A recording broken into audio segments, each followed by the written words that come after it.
وقضى ربك ألا تعبدوا إلا إياه وبالوالدين إحسانا صدق الله العظيم اللهم صل على سيدنا ومولانا محمد وبارک وسلم۔ حمد و صلات کے بعد عزتوں کی مسند پر جلوہ فراز عالی مرتبت ذی وقار محترم محتشم علماء کرام اور واجب الاحترام ذوی الاحتشام برادران اسلام، السلام علیکم ورحمۃ اللہ وبرکاتہ۔ اس کی نا آواز دو بار آ رہی ہے، ایک آواز جزاک اللہ۔ باتوفیق باری تعالیٰ مجھے اور آپ کو حضور علیہ السلام کے ذکر جمیل کی سعادت مندیاں نصیب ہو رہی ہیں۔ دعا ہے اللہ تعالیٰ میری اور آپ کی حاضری کا ایک ایک لمحہ قبول فرمائے اور قابل عمل باتوں پر توفیق عمل نصیب فرمائے۔ عصر کی نماز بھی قریب ہے اور میرے میزبان نے مجھے بتایا کہ قبلہ شاہ جی بھی تشریف لا چکے ہیں اور ان کا بھی خطاب اس کے بعد ہوگا، تو میں مختصر وقت میں اپنی بات مکمل کروں گا اور ایک ایک لمحہ آپ کی توجہ چاہوں گا، اس دعا کے ساتھ کہ اللہ تعالیٰ میرے ٹوٹے لفظوں میں، میرے بکھرے جملوں میں گنبد خضرا کے مکین کے قدموں کی خیرات ڈال کر کسی کے من میں چراغا کر دے، اور جو ہم سنیں اللہ تعالیٰ ہمیں اس پر عمل کی بھی توفیق عطا فرمائے۔ کتاب رحمت قرآن مجید کے جو الفاظ میں نے آپ احباب کے سامنے تلاوت کیے، اس میں اللہ تعالیٰ نے حقوق والدین کا عنوان بیان کیا۔ ارشاد فرمایا وَقَضَى رَبُّكَ أَلَّا تَعْبُدُوا إِلَّا إِيَّاهُ، اور تیرے رب نے فیصلہ کر دیا کہ اس کے سوا کسی کی عبادت نہیں، سجدہ صرف اللہ کی ذات کو ہے، اور وہی ذات اس بات کا حق رکھتی ہے کہ انسان کی پیشانی اسی کے آگے جھکے۔ وَبِالْوَالِدَيْنِ إِحْسَانًا، اور والدین کے ساتھ حسن سلوک کرنا۔ حقوق والدین کی اہمیت کا اندازہ قرآن مجید کے ان لفظوں سے لگایا جا سکتا ہے کہ اللہ تعالیٰ نے اپنی عبادت کے فوراً بعد متصل جس بات کا تقاضا کیا وہ والدین کے ساتھ حسن سلوک ہے۔ اس پر علماء نے گفتگو کی ہے اور کہا کہ انسان کے وجود کے دو سبب ہیں، ایک سبب حقیقی اور ایک سبب ظاہری۔ سبب حقیقی ذات باری تعالیٰ ہے اور سبب ظاہری والدین ہیں۔ تو پہلے جز میں سبب حقیقی کے حق کو بیان کیا گیا، تو دوسرے جز میں سبب ظاہری کی طرف توجہ دلائی گئی۔ ماں باپ کس قدر اہمیت کے حامل ہیں۔ میرے حضور تشریف فرما تھے، دور سے ایک بوڑھی خاتون کو اپنی طرف آتے دیکھا، آقا کریم علیہ السلام کی نظر پڑی تو میرے حضور اٹھ کھڑے ہوئے، میری ماں پکارتے ہوئے اور دوڑ لگاتے ہوئے ان کے قریب پہنچے، پھر کندھوں سے وہ چادر اتار کر نیچے زمین پر بچھا دی جسے میں اور آپ کائنات کا قیمتی اثاثہ سمجھتے ہیں۔ اپنی والدہ کو اس چادر کے اوپر بٹھایا، کان لگا کر گھنٹوں ان کی باتیں سنی، اور جب وہ بوڑھی خاتون خود اٹھ کر واپس جانے لگی تو کسی نے راوی سے پوچھ لیا یہ آنے والی خوش قسمت خاتون کون تھیں کہ محبوب علیہ السلام نے کندھوں کی چادر ان کے قدموں کے نیچے بچھا دی؟ تو بتانے والے نے بتایا کہ تمہیں نہیں پتا، یہی تو حضور علیہ السلام کی رضائی والدہ حضرت حلیمہ سعدیہ سلام اللہ علیہ تھی۔ سگی ماں تو سگی ماں ہوتی ہے نا، میرے محبوب علیہ السلام نے تو دودھ پلانے والی ماں کو بھی اتنی عزتیں عطا کی۔ ماں باپ کیا ہوتے ہیں یہ زمانے کو میرے محبوب علیہ السلام نے آ کر بتلایا۔ آقا کریم علیہ السلام ایک دن صحابہ کو نماز پڑھانے آئے، تا حد نگاہ صحابہ نے اٹھ کر حضور کا استقبال کیا، محبتوں برا یہ ہجوم دیکھا تو چھم چھم آنکھوں سے آنسو برسنے لگے، ایک ٹھنڈی آہ بری اور کیا فرمایا، لو ادرکت والدیہ او احدہما، کاش آج میرے ماں باپ بھی زندہ ہوتے یا ان میں سے کوئی ایک ہی زندہ ہوتا۔ بندے نے دکھوں کا دور دیکھا ہو، اللہ بعد میں سہولتیں عطا کر دے تو بندہ آرزو کرتا ہے کہ کاش آج میرے ماں باپ بھی زندہ ہوتے۔ میرے گھر میں غربت دیکھی تھی، دولت کی ریل پیل بھی دیکھتے، میرے آنگن میں مصیبتیں دیکھی تھی، محبتوں کے کھلے ہوئے گلاب بھی دیکھتے، میری ذلتوں کا دور دیکھا تھا، سر پہ سجی ہوئی عزتوں کی دستار بھی دیکھتے۔ بندہ آرزو کرتا ہے کاش آج میرے ماں باپ بھی میرے ساتھ ہوتے تو میں ان کی خدمت کرتا اور وسائل کے ساتھ ان کو سہولیات فراہم کر دیتا۔ آپ جانتے ہیں کہ میرے حضور ابھی شکم مادر میں تھے کہ میرے محبوب علیہ السلام کے والد کا انتقال ہو گیا۔ 6 سال کی عمر تھی، ابوا کی ریت کا مقام اور 3 نفوس پر مشتمل قافلہ، حضرت ام ایمن، حضرت آمینہ سلام اللہ علیہ اور حضور علیہ السلام کہ حضرت آمینہ کو بھی بخار ہو گیا۔ سمجھ گئی کہ میرا یہ بخار جان لیوا ثابت ہوگا۔ ام ایمن کو قریب بلایا، اپنے در یتیم کا ہاتھ ان کے ہاتھ میں پکڑاتے ہوئے فرمایا، ام ایمن میرے اس بیٹے کو بحفاظت امیر قریش عبد المطلب تک پہنچا دینا۔ پھر بیوہ ماں نے اپنے لخت جگر کے سر انور پر شفقتوں برا ہاتھ رکھا اور کوئی آخری پیار بری باتیں کہنا چاہیں، لیکن ضبط کے سارے بندھن ٹوٹ گئے، چھم چھم آنکھوں سے آنسو برسنے لگے۔ آخری لفظ جو کائنات کی عظیم ماں نے کہے وہ کیا تھے؟ کہا بیٹا ہر نئی چیز نے پرانے ہو جانا ہے اور ہر باقی نے فنا ہو جانا ہے۔ میں بھی جا رہی ہوں وذکر باق و ولدت طہرا، لیکن میرا ذکر باقی رہے گا اس لیے کہ تیرے جیسا ستھرا بیٹا چھوڑ کے جا رہی ہوں۔ جن ماؤں کے بیٹے اتنے اچھے ہوں ان کے ذکر نہیں مٹا کرتے۔ یہ آخری لفظ کہے کہ حضور علیہ السلام کی والدہ کا وصال ہو گیا۔ آنکھیں بند ہوئیں تو میرے حضور بار بار اپنی ماں کو ہلاتے اور ساتھ پوچھتے امی آپ بولتی کیوں نہیں، امی آپ بولتی کیوں نہیں، لیکن آگے سے کوئی جواب نہیں آ رہا تھا۔ پھر کتنے حوصلے سے 6 سال کی ننھی عمر میں اپنے نبوت والے مبارک ہاتھوں سے اپنی ماں کی قبر کو کھودا ہوگا، اندر ماں کا جست اتھر رکھا، اوپر سے مٹی انڈیل کر آنکھوں سے آنسوں کا چھڑکاؤ کیا اور میرے حضور ام ایمن کے ساتھ چمٹ کر بیٹھ گئے۔ آج ہو بھی کیا سکتا تھا یار، مدینہ المنورہ میں حضور علیہ السلام کی والدہ کا وصال ہوتا، ہزاروں صحابہ جنازے کے جلوس میں شریک ہوتے، آسمان سے فرشتے بھی پھولوں کے ہار لے کر پہنچتے، لیکن وہ کیا کسی نے کہا تھا تجھے کن پھولوں سے ہم کفن دیں؟ تو جدا ہی ایسے موسموں میں ہوا جب درختوں کے ہاتھ پھولوں سے خالی تھے۔ 2 پھول ہوتے، میرے حضور اپنی ماں کی قبر پہ رکھ کر اپنے دل کو تسلی دے لیتے۔ پھر کتنے حوصلے سے ماں کی لحد کو چھوڑا ہوگا۔ ام ایمن فرماتی کہ ایک لمحے کے لیے میں نے دیکھا کہ میرے حضور میرے ساتھ نہیں تھے۔ فرماتی میں ان کو تلاش کرنے کے لیے واپس پلٹی تو میں نے آ کر دیکھا کہ قبر کے پاس اکیلے بیٹھے حضور آنکھوں میں آنسو لیے اپنی ماں کو یاد کر رہے تھے۔ پھر کتنے حوصلے سے ماں کی قبر کو چھوڑا ہوگا، یہ لفظوں میں بیان نہیں کیا جا سکتا۔ آج کسی کا بوڑھا باپ بھی فوت ہو، انسان کی اپنی عمر بھی 50 سال ہو تو اس کی آنکھوں کے آنسو نہیں تھمتے ہیں، اور جو ہے وہ بتایا جاتا ہے کہ اسی کا تو باپ ہے جس کا جنازہ جا رہا ہے۔ لیکن 6 سال کی ننھی عمر اور اپنے رسول کا یہ عمل امت کے لیے کتنا بڑا صبر اور استقامت کا امتحان تھا۔ اور حضور علیہ السلام نے قبر انور کو چھوڑا۔ پھر 2 سال ہی گزرے تھے کہ امیر قریش عبد المطلب کا جنازہ بھی اٹھا، پورا مکہ امڑ کے آ گیا، لوگ آگے بڑھ کر جنازے کی چارپائی کو کندھا دے رہے تھے، لیکن ایک 8 سال کا بچہ تھا جو کبھی اس دیوار سے لگ کے روتا، جو کبھی اس دیوار سے لگ کے روتا۔ پھر شاب ابی طالب کی گھاٹی بھی آئی، طائف کے بازاروں میں پتھر بھی مارے گئے، گندی اوجریاں جس میں اتھر پہ ڈالی گئی، ایک بدبخت گلے میں کپڑا ڈال کر تاؤ بھی دیا۔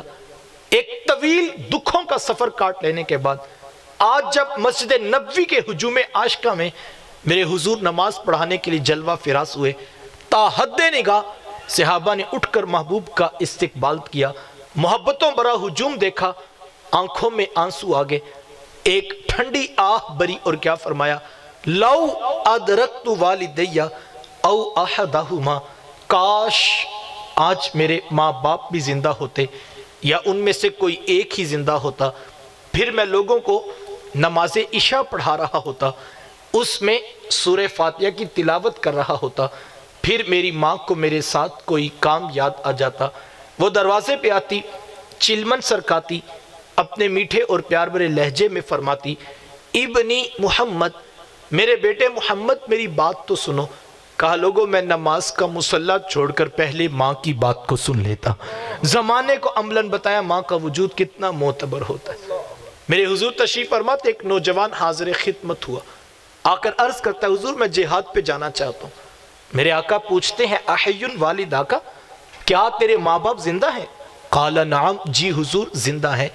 قال ففیہ ما فجاہد، فرمایا جاؤ ان کی خدمت کرو، یہی تمہارا جہاد ہے.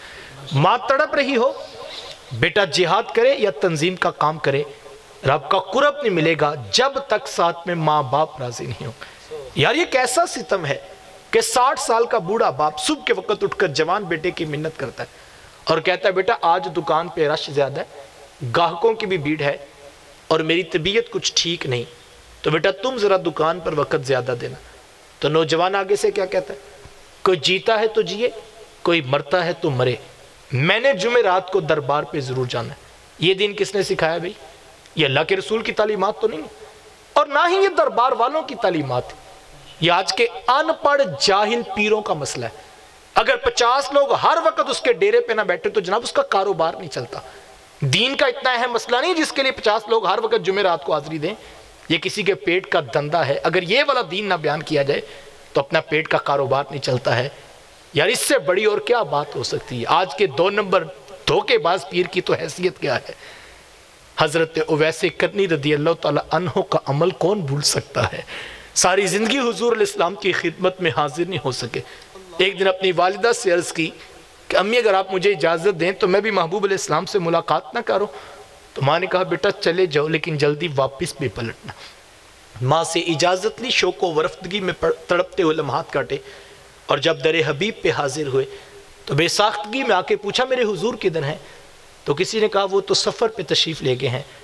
حضرت اویس کرنی رضی اللہ تعالیٰ عنہ انہی قدموں پہ واپس پلٹ جاتے ہیں. کیوں؟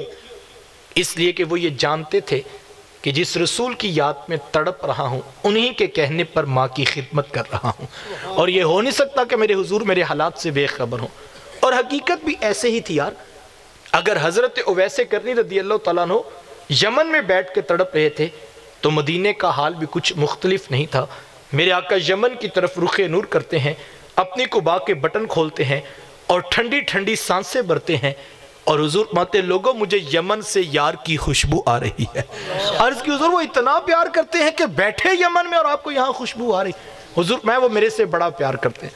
عرض کی حضور کا اتنا پیار کرتے ہیں تو پھر ملاقات کے لیے کیوں نہیں آئے؟ تو حضور میں ان کی بوڑھی اور نابینا ماں ہے جن کی خدمت انہیں میرے حضور آنے سے روکے ہوئے ہے، اور کوئی جائے نہ جا کر میرے اویس کو میرا سلام کہے اور اسے کہنا میری امت کی بخشش کی دعا بھی کرنا. یہاں سے پتہ لگا جو ماں باپ کی خدمت کرتا اس کی دعائیں قبول ہوتی. یہ ہے ماں باپ کا رتبہ. یقین جانی ہمیں تو اس بات کا شاید آج تک ادراک ہی نہیں ہو سکا کہ ماں کی خدمت اور باپ کی شفقت انسان کو کہاں تک پہنچا دیتی ہے. آپ نے علماء سے وہ روایت سنی ہوگی کہ حضرت موسیٰ علیہ السلام نے پوچھا تھا نا کہ مالک میرا جنت کا ساتھی کون ہے؟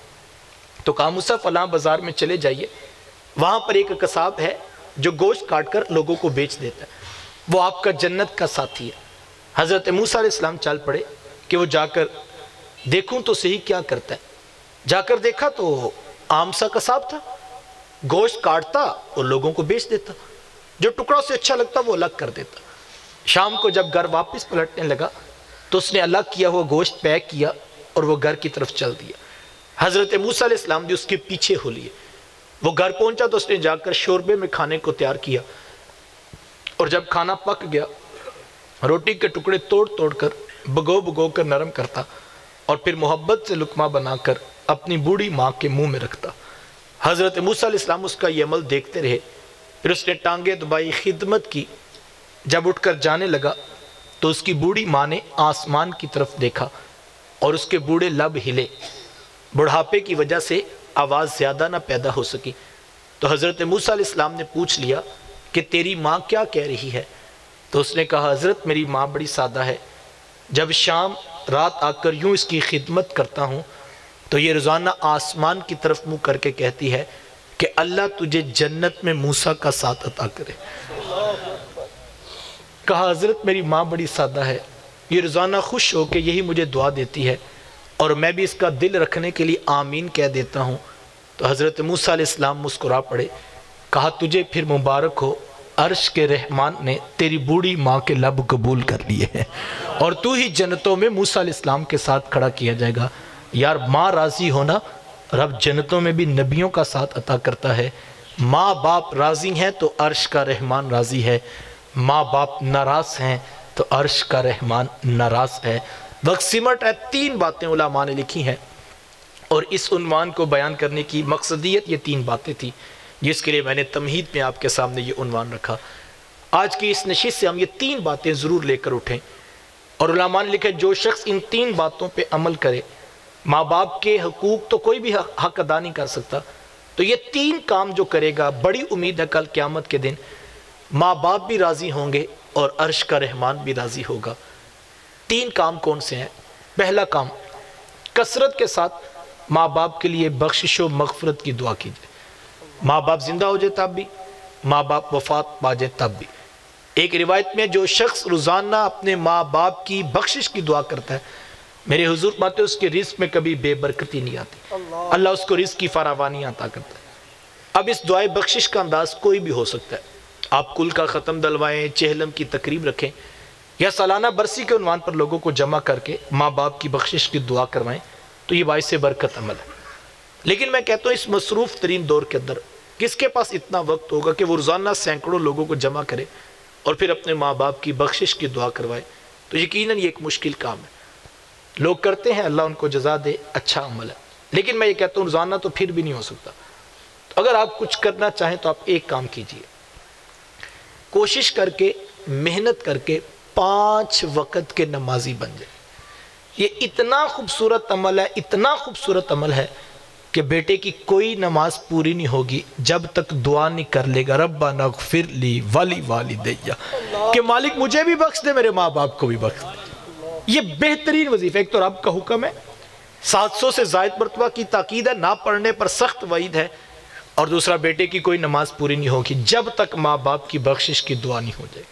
ہم وصیت کرتے ہیں نا بیٹا میرے مرنے کے بعد برادری کو کھانا اچھا کھلانا، میں اس کی نفی نہیں کرتا، بھوکوں کو کھانا کھلانا، غریبوں کو کھانا کھلانا باعث برکت عمل، لیکن میں کہتا ہوں جتنی ٹینشن ہم اس بات کی لیتے ہیں کہ پتر بندہ بھوکا کوئی نہ جائے، کاش ہم اس سے آدھی ٹینشن اس بات کی لیتے کہ بیٹا مجھے تیرے نوٹوں کی ضرورت نہیں ہوگی، مجھے تیرے سجدوں کی لوڑ پڑے گی، نماز تو پڑھے گا، قبر میں روشنی میرے پہنچے گی۔ کاش ہم اس کے اوپر محنت کرتے اور کوشش کی جائے اس کے اوپر۔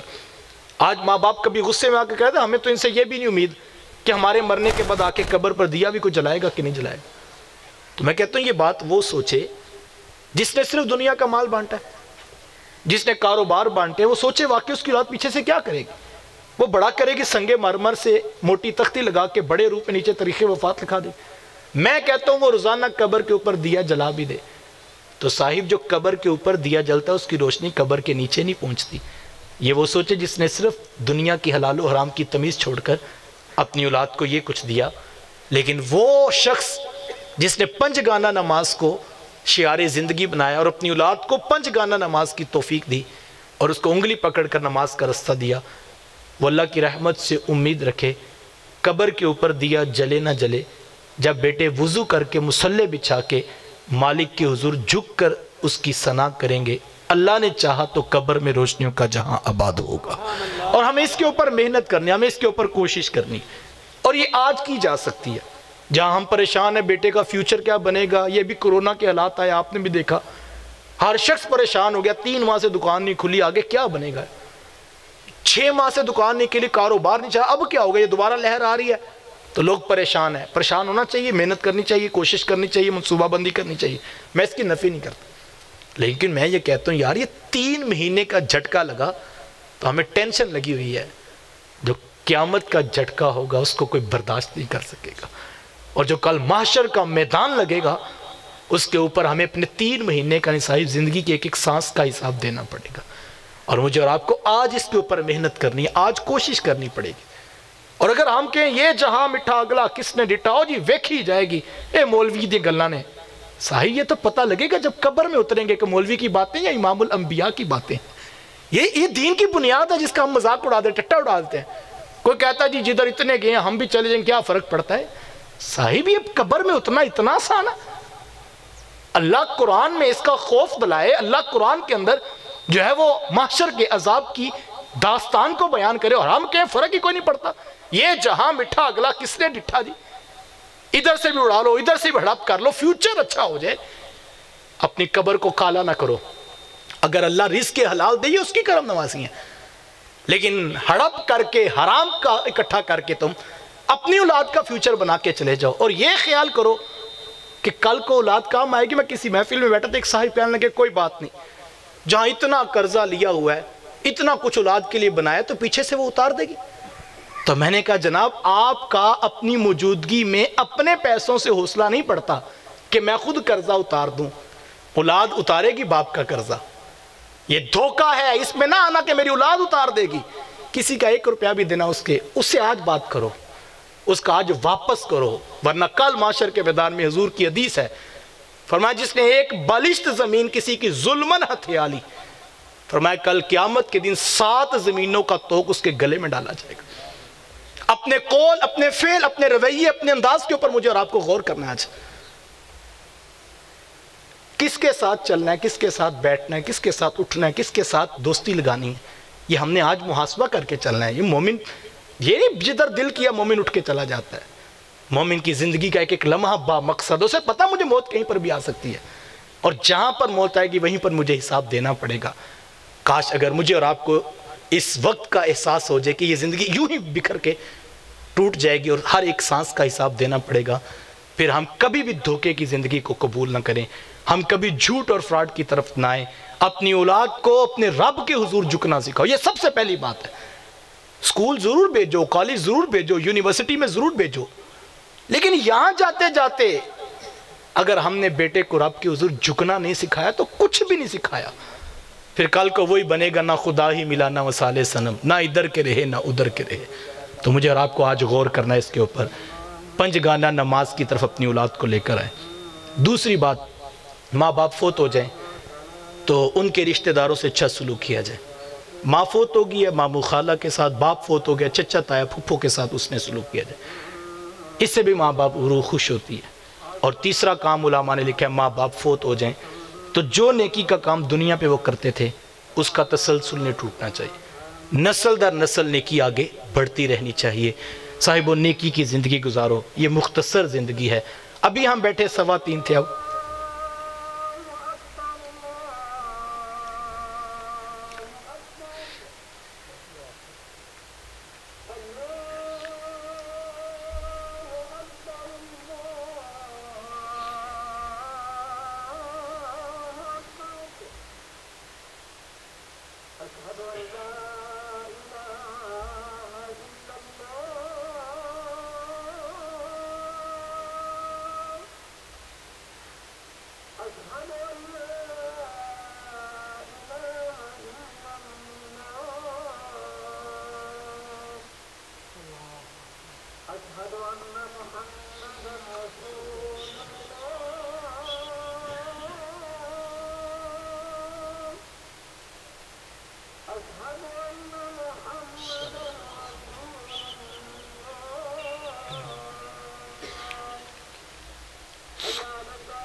تو یہ وہ 3 بنیادی مقاصد ہیں جن کو پیش نظر رکھنا چاہیے۔ خود نیکی کی زندگی گزاریں، اپنی اولاد کو نیکی کرنا سکھائیں، معاف کر دینے کی عادت سکھائیں، صلح کر لینے کا حوصلہ پیدا کریں، اور یہ مختصر زندگی ہے، یہ ختم ہو جانے والی ہے۔ یہ یقین اگر انسان کو، ہمیں 3 بنیادی عقیدے دیے گئے نا، عقیدہ توحید، عقیدہ رسالت اور عقیدہ آخرت۔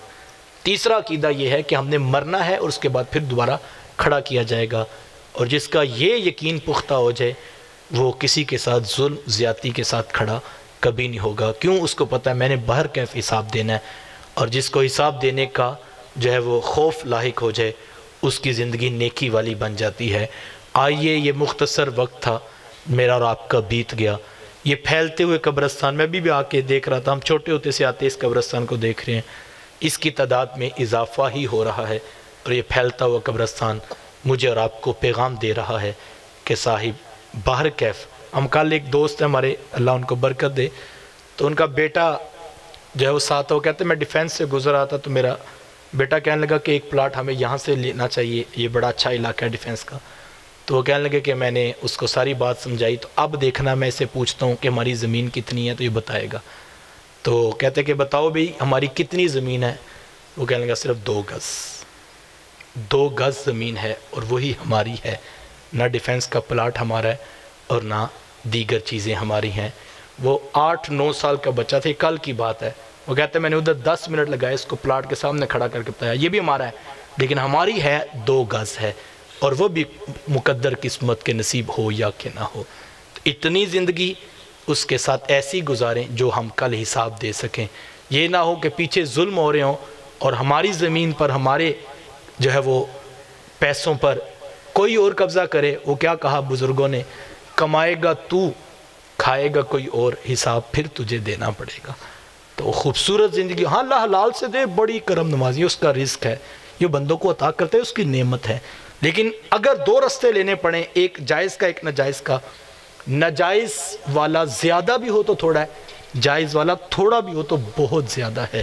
آئیے خوبصورت زندگی گزاریے اور اپنے رب کے حضور جھکنے کا مزاج پیدا کیجیے. اللہ مجھے آپ کو عمل کی توفیق عطا فرمائے. وآخر دعوایا ان الحمدللہ رب العالمین.